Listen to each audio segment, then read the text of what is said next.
السلام علیکم ناظرین، سلامتی ہو آپ پر جہاں بھی آپ ہوں۔ کیلنڈر پر آج تاریخ ہے 6 محرم الحرام، انگریزی تاریخ 5 اگست ہے۔ اپنے میزبان راہی حجازی سے عالمی خبریں سنیے۔ امریکہ کو کیسے جواب دیا جائے؟ ڈرون حملے کے بعد طالبان کی مشاورت۔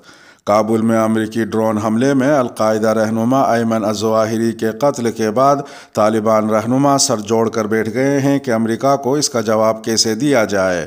برطانوی خبر رساں ادارے روئٹرز نے ذرائع کا حوالہ دیتے ہوئے بتایا کہ بدھ کو بھی ایک اہم اجلاس کابل میں ہوا۔ طالبان کے ایک اہم عہدیدار نے روئٹرز کو بتایا کہ حکام کے اعلیٰ سطحی اجلاس ہوئے ہیں جن میں مشاورت کی گئی ہے کہ آیا امریکہ کو حملے کا جواب دینا چاہیے یا نہیں، اور اگر طے پاتا ہے تو اس کا طریقہ کار کیا ہوگا۔ طالبان رکن کی جانب سے یہ بھی بتایا گیا کہ 2 روز تک حکام کے درمیان طویل مشاورت ہوئی۔ ادھر افغان طالبان نے دعویٰ کیا ہے کہ انہیں القاعدہ کے سربراہ ایمن الظواہری کی کابل میں موجودگی کا علم نہیں تھا۔ جمعرات کو طالبان کی حکومت کی جانب سے اس حوالے سے جاری کیے گئے باضابطہ بیان میں کہا گیا ہے کہ امریکہ کے صدر جو بائیڈن نے دعویٰ کیا ہے کہ ایک ڈرون حملے میں ایمن الظواہری مارے گئے ہیں، تاہم طالبان حکومت یہ واضح کرتی ہے کہ انہیں الظواہری کی کابل آمد یا قیام گاہ کے بارے میں علم نہیں تھا۔ بیان میں کہا گیا کہ طالبان قیادت نے سیکیورٹی اور خفیہ اداروں کو یہ ہدایات جاری کی ہیں کہ وہ اس معاملے کی مفصل اور سنجیدہ تحقیقات کریں۔ بیان میں یہ بھی کہا گیا کہ امریکہ نے اس حملے کے ذریعے افغانستان کی سالمیت اور خود مختاری پر حملہ کیا ہے، لہٰذا ہم ایک بار پھر اس اقدام کی مذمت کرتے ہیں۔ افغان طالبان نے انتباہ کیا ہے کہ اگر امریکہ کی جانب سے دوبارہ کوئی ایسا اقدام کیا گیا تو نتائج کی ذمہ داری بھی امریکہ پر ہی عائد ہوگی۔ ادھر ایک دوسری خبر میں امریکی میڈیا نے دعویٰ کیا ہے کہ کابل میں القاعدہ کے رہنما ایمن الظواہری کو ہلاک کرنے والا امریکی ڈرون وسطی ایشیائی ملک کرغستان کے ایک ایئر بیس سے لانچ کیا گیا تھا۔ میڈیا رپورٹس میں دعویٰ کیا گیا ہے کہ حملہ شمالی کرغستان کے علاقے ماناس میں گانسی ایئر بیس سے کیا گیا۔ امریکی محکمہ دفاع کے مطابق گانسی کرغستان میں بشکیک بین الاقوامی ہوائی اڈے کے قریب ایک سابق امریکی فوجی اڈہ ہے جسے امریکی فضائیہ چلا رہی تھی، اور جون 2014 میں اسے کرغیز فوج کے حوالے کر دیا گیا تھا۔ تاہم امریکی انتظامیہ ابھی تک یہ بتانے سے انکار کر رہی ہے کہ ڈرون نے کہاں سے ٹیک آف کیا اور اس نے کون سا راستہ استعمال کیا۔ ایک تیسری خبر میں افغان امن کے لیے امریکہ کے سابق نمائندے خصوصی زلمے خلیلزاد نے ایک انٹرویو میں کہا ہے کہ اس بات کا امکان ہے کہ طالبان کے کچھ عناصر نے القاعدہ کے رہنما ایمن الظواہری کی ہلاکت میں امریکہ کی مدد کی ہو۔ امریکن نیشنل ریڈیو سے بات کرتے ہوئے زلمے خلیلزاد نے کہا کہ اس بات کا امکان ہے کہ حقانی نیٹ ورک سمیت طالبان کے کچھ اہلکار کابل میں القاعدہ کے رہنما الظواہری کی موجودگی سے آگاہ تھے، لیکن اس گروپ کی تمام قیادت اس سے آگاہ نہ ہو۔ زلمے خلیلزاد کا کہنا تھا کہ افغانستان میں الظواہری کی موجودگی سے دوحہ معاہدے کی خلاف ورزی کے حوالے سے کچھ طالبان رہنماؤں میں اختلاف ہو سکتا ہے۔ زلمے خلیلزاد کا یہ بھی کہنا تھا کہ یہ ان کے لیے حیران کن نہیں ہے کہ طالبان گروپ کے لوگوں میں سے کچھ نے ایمن الظواہری کی رہائش گاہ کو ظاہر کرنے میں امریکہ کی مدد کی ہے۔ آذربائیجان اور آرمینیا میں متنازع خطے پر ایک بار پھر لڑائی چھڑ گئی۔ آذربائیجان اور آرمینیا کے درمیان ایک مرتبہ پھر ناگورنو قراباق کے متنازع خطے پر مسلح تنازع شروع ہو گیا ہے۔ فریقین کی جانب سے ایک دوسرے پر 2 سال قبل طے پانے والے جنگ بندی کے معاہدے کی خلاف ورزی کے الزامات عائد کیے جا رہے ہیں۔ خبر رساں ادارے روئٹرز کے مطابق آذربائیجان کا کہنا ہے کہ آرمینیا نے روسی امن فوجیوں کے زیر انتظام علاقے میں ایک پہاڑی پر قبضہ کرنے کی کوشش کی جسے ناکام بنا دیا گیا ہے۔ آذری حکام کے مطابق اس حملے میں ان کا ایک فوجی ہلاک ہوا ہے۔ انہوں نے اسے جنگ بندی کی خلاف ورزی قرار دیا ہے۔ آذری وزارت دفاع کے اعلامیے میں کہا گیا ہے کہ تمام آرمینیائی فوجی فوراً اس علاقے سے نکل جائیں، ورنہ ضرورت پڑنے پر انہیں کچل دیا جائے گا۔ جواباً آرمینیا نے آذربائیجان پر امن فوج کے زیر انتظام علاقے میں جنگ بندی کی خلاف ورزی کا الزام عائد کیا ہے۔ آرمینیا نے عالمی برادری سے کہا ہے کہ وہ آذربائیجان کے جارحانہ رویے اور اقدامات کی روک تھام کے لیے اقدامات کرے۔ عالمی برادری کی جانب سے بھی اس تنازع کے دوبارہ سر اٹھانے پر رد عمل سامنے آیا ہے۔ یورپی یونین نے فریقین سے فوری طور پر اشتعال انگیزی روکنے کا مطالبہ کرتے ہوئے کہا ہے کہ طرفین کو جنگ بندی کا احترام کرنا چاہیے۔ واضح ہے کہ اس تنازع نے ایسے وقت میں سر اٹھایا ہے جب منگل کو ہی روسی صدر ولادیمیر پوتین نے آرمینیائی وزیر اعظم سے فون پر بات کی تھی۔ یاد رہے کہ 2020 میں جنگ بندی کا معاہدہ روسی کوششوں سے طے پایا تھا۔ فرانس نے تربیت کے دوران خاتون کو حجاب پہننے سے روک کر امتیازی سلوک کا نشانہ بنایا۔ اقوام متحدہ کی انسانی حقوق کمیٹی نے قرار دیا ہے کہ فرانس نے مسلم خاتون کو سرکاری اسکول میں پیشہ ورانہ تربیت کے دوران اسکارف پہن کر شرکت سے روک کر امتیازی سلوک کا نشانہ بنایا۔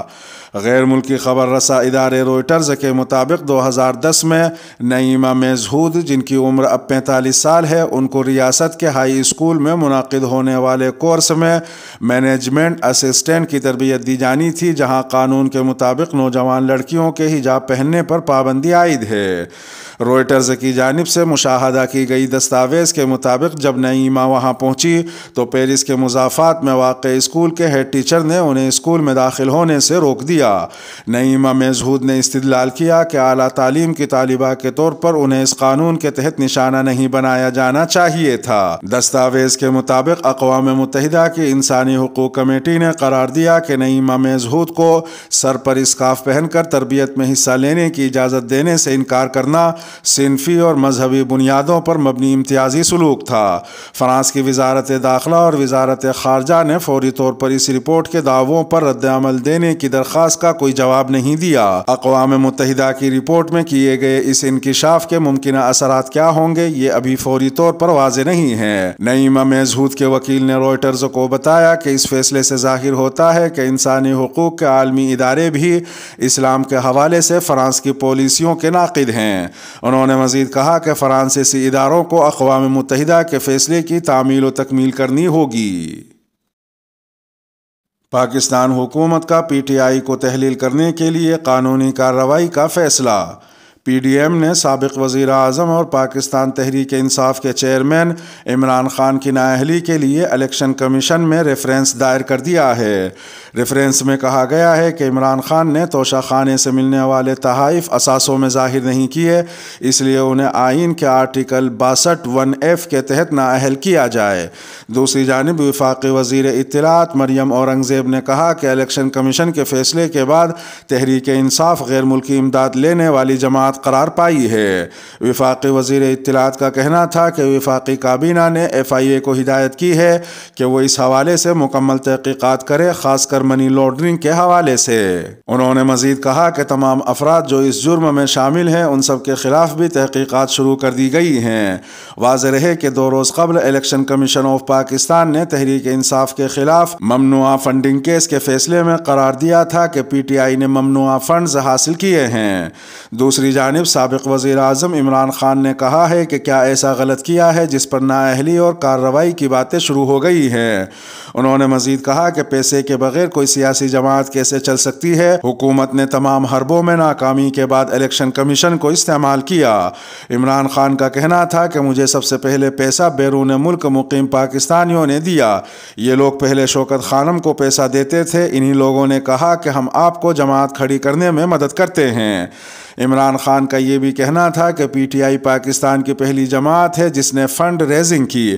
ہم کہتے رہے کہ ہمارا کیس سنے اور ان 2 جماعتوں یعنی مسلم لیگ نون اور پیپلز پارٹی کے بھی سنے، لیکن الیکشن کمیشن نے نہیں سنے۔